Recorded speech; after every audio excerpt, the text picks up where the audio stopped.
আল্লাহ বলছে দোয়া করো, কবুল করো, মানে দোয়া করলেই কবুল হয়।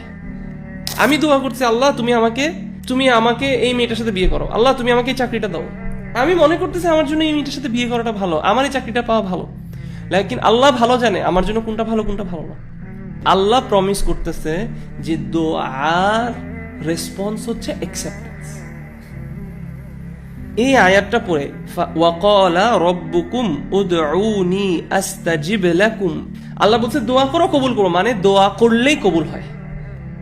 এটা নীতি, আপনার জীবনে এটাকে নীতি বানায় ফেলেন। দোয়া করলেই দোয়া কবুল হবে, এটা আল্লাহর কথা। কিন্তু দোয়া কবুলের তিনটা সূরা আছে, তিনটা চেহারা আছে, তিন ভাবে দোয়া কবুল হয়। এক, আপনি যে দোয়াটা করছেন সেই দোয়াটা যা চাইছেন তা আপনি পাইছেন। অথবা দুই, আপনার এই দোয়া করার জন্য আপনার থেকে একটা কোনো বালা মুসিবত, মানে কোনো একটা হার্ম আপনার থেকে রিমুভ করা হলো।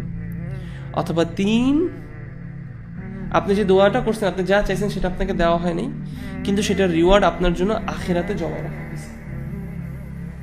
এখন আপনি বলতে পারেন কেন এরকম তিনটা scenario? Because Allah is the best knower of our situation. আল্লাহর ইলমের সাথে আমাদের ইলমের কোনো তুলনা হয় না। আমি দোয়া করছি, আল্লাহ তুমি আমাকে এই মেয়েটার সাথে বিয়ে করো, আল্লাহ তুমি আমাকে এই চাকরিটা দাও। আমি মনে করতেছি আমার জন্য এই মেয়েটার সাথে বিয়ে করাটা ভালো, আমার এই চাকরিটা পাওয়া ভালো, লেকিন আল্লাহ ভালো জানে আমার জন্য কোনটা ভালো কোনটা ভালো না। সো আমার কাজ হচ্ছে আল্লাহকে শুধু চাওয়া এবং বিশ্বাস করা, চাইছি মানেই কবুল হবে। কিভাবে কবুল হবে? এই তিনটার যে কোনো একভাবে কবুল হবে, আলহামদুলিল্লাহ। তার মানে জাস্ট দোয়া করা, চাওয়াটাই, আপনি চাওয়ার সময় থেকে আপনার এনজয়মেন্ট শুরু হওয়া উচিত। আমরা দোয়া করে অপেক্ষা করি, দোয়া কবুল হইলে খুশি হই। দোয়া যে করতে পারছি, দ্য তৌফিক আমি যে পাইছি, দোয়া করার তৌফিকটা যে আমি পেয়েছি, এখান থেকে আমার খুশি হওয়া, সুবহানাল্লাহ। এবং দোয়া থেকে